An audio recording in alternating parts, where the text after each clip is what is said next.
اور اللہ نے اس کو کیوں پیدا کیا؟ بولیے کیوں پیدا کیا بھائی؟ ارے بھول گئے، ابھی تو پڑھ کے سنایا۔ اس لیے پیدا کیا تاکہ لوگ دیکھیں کہ حضور کے صحابہ کیسے تھے۔ گنگوہی کو دیکھ کے لوگ جانے کہ ابو بکر کیسے ہوں گے، نانا تبی کو دیکھ کر لوگ پہچانے کہ صاحب عمر کیسے رہے ہوں گے، تھانوی کو دیکھ کے لوگ سمجھے عثمان غنی کیسے ہوں گے۔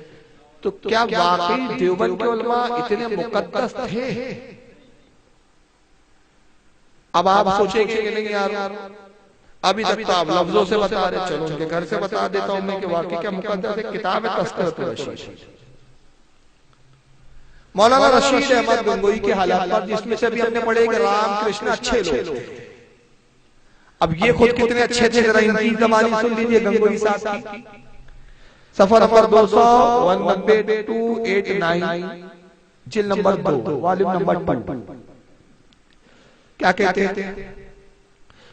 ارشاد فرمایا، ایک بار ارشاد فرمایا، یعنی ایک بار کہا، فرمایا میں نے ایک بار خواب دیکھا تھا کہ مولوی قاسم صاحب عروس کی صورت میں، کہتے میں نے خواب یہ دیکھا کہ مولانا قاسم نانوتوی، قاسم نانوتوی کوئی دیوبند کے مدرسے کے فاؤنڈر ہے، اور جنہوں نے کتاب میں کہا کہ نیا نبی آ سکتا ہے، پیدا ہو سکتا ہے، مگر حضور کے لیول کا نہیں ہوگا، نبی ہو سکتا ہے لیکن لیول اتنا اونچا نہیں۔ ان کو گنگوئی صاحب نے خواب میں دیکھا، اور خواب میں دیکھ کے کیا حالت میں دیکھا؟ عروس، عروس کہتے ہیں دلہن۔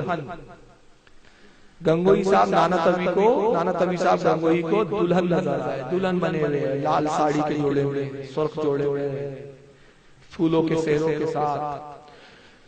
مولوی محمد قاسم صاحب عروس کی صورت میں ہیں، اور میرا ان سے نکاح ہوا۔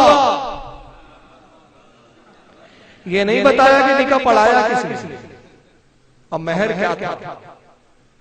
میرا ان سے نکاح ہوا ہے، سو جس طرح زن و شوہر میں، زن یعنی عورت، شوہر یعنی مرد، جس طرح مرد اور عورت میں ایک کو دوسرے سے فائدہ پہنچتا ہے، اسی طرح مجھے ان سے اور انہیں مجھ سے فائدہ پہنچا۔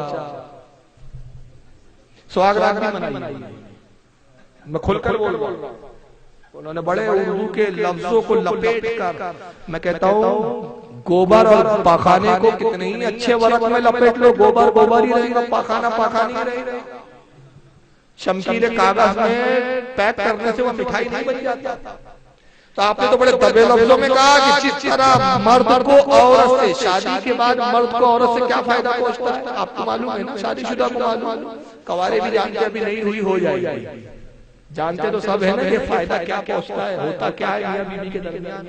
تو وہ بتا رہے ہیں کہ میرا ان سے نکاح ہوا، اور نکاح ہی نہیں ہوا، میں نے کیا دیکھا کہ جیسے ایک عورت کو مرد سے فائدہ، مرد کو عورت سے، ویسی ان سے فائدہ مجھے ملا، مجھے ان سے فائدہ ملا۔ اچھا بھی ایک سوال کا جواب دے دیجئے، کتنی عجیب بات تھی کہ قاسم نانوتوی دلہن بنے ہوئے تھے، یہ دلہا، تو دلہن کیسی ہوتی ہے؟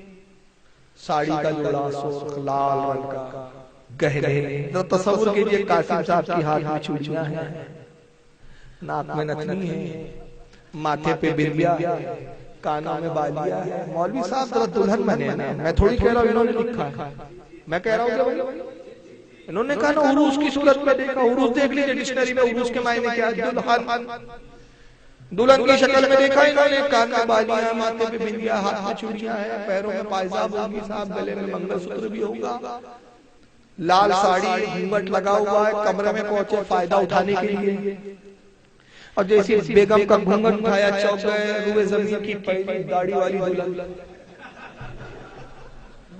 دلہن کو داڑھی کی ہاتھ میں،